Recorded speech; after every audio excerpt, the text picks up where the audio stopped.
Welcome, dear students, to the world of economics. What is economics? Indeed, it is a new subject, a new branch of social science that you will be studying in your class 9th, right? When I have asked this question to many of the students that what is economics according to them, I have received a familiar answer. Majority of them say that it deals with money. Actually, you guys are absolutely right. It does deal with money. But what is the center of the study? What is the center of the study of economics? It is the human. After all, money is needed by human, and it is human who created money. But why? We all know that humans have certain basic needs without which they cannot survive, like the food, the shelter, and the clothing. And apart from these, they also have many wants, like that of having a watch, maybe an AC, cars and bikes, etc., etc., to go on. But in order to have all these, man requires money. Now, for money, what do we need to do? Well, we need to work, right? Just like a cobbler does, just like a carpenter does. Work just as a farmer does. Maybe work like a teacher does. Maybe work like a doctor does, and many more. But wait a second, what do we actually do when we work? Let's see. The cobbler prepares footwear like shoes. The carpenter prepares furniture like tables. The farmer prepares crops like corn. But these, the shoes, the table, the corn, are nothing but goods. These are the tangible items, things that can be seen, touched, and measured. So the cobbler, the carpenter, and the farmer produces these and then sells them in the market, gets money in the return, and then uses the money to satisfy his needs and wants. But hold on. What about the teacher and the doctor? Well, the doctor provides health care, whereas a teacher provides us with information and knowledge. Both the health care and knowledge and information cannot be seen. They are the intangibles, the services. So what is the conclusion?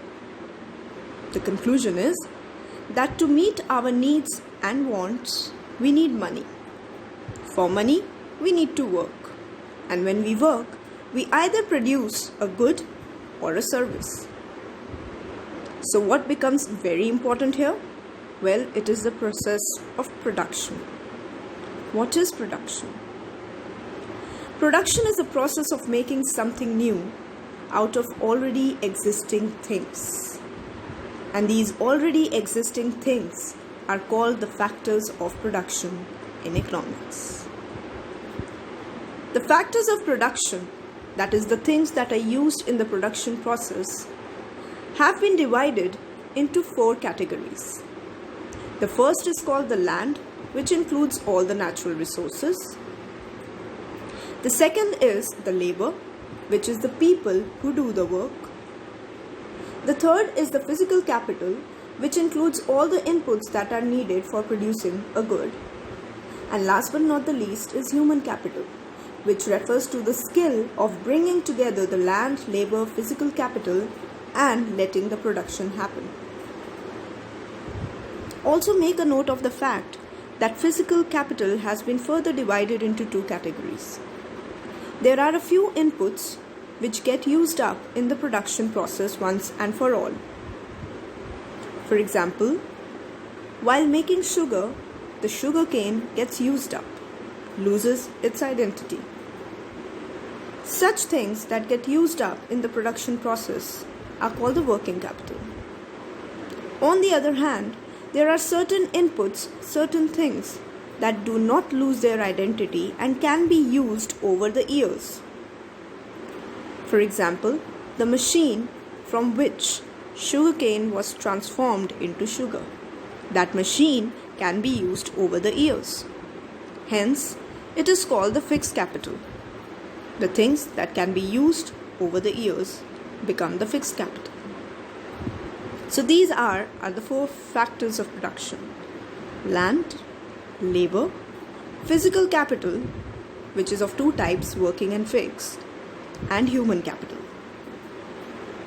To further understand these factors of production, let us take an imaginary example. Here is Michael, who has decided to start a furniture business. For that, he decides to purchase a small piece of land. On this land, he is going to actually establish the workshop where the people will work. So he spends money to prepare the workshop. And then he also buys certain tools like screwdrivers, hammers, etc., which will be needed for the production of tables, etc. He also spends money to buy logs of wood, paint, glue, nails, etc., because these will also be used in producing the tables. But hold on, what is the difference in the two? Well, the first category, that is the workshop, the building, and the tools like the hammer, etc., can be used over the years. Hence, they are called the fixed capital.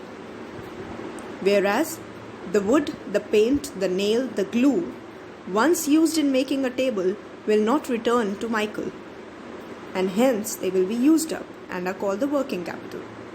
But together, all these are called the physical capital. Michael will also be hiring many carpenters who will actually do the production of the tables. So they become the labor. Michael brings together land, labor, and physical capital so that the production of the tables, etc., can take place. And therefore, he himself becomes the human capital. So here we have our four factors of production: the land, the labor, the physical capital, and the human capital.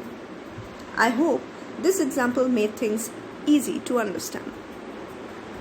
In order to find out whether we have understood or not, let's practice ourselves. Here is an example of Robin, who has planned to start a business of making shoes.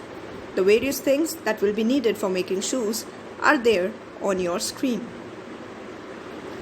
Identify them and categorize them into the four factors of production, that is the land, labor, the physical capital, which includes working and fixed capital, and the human capital.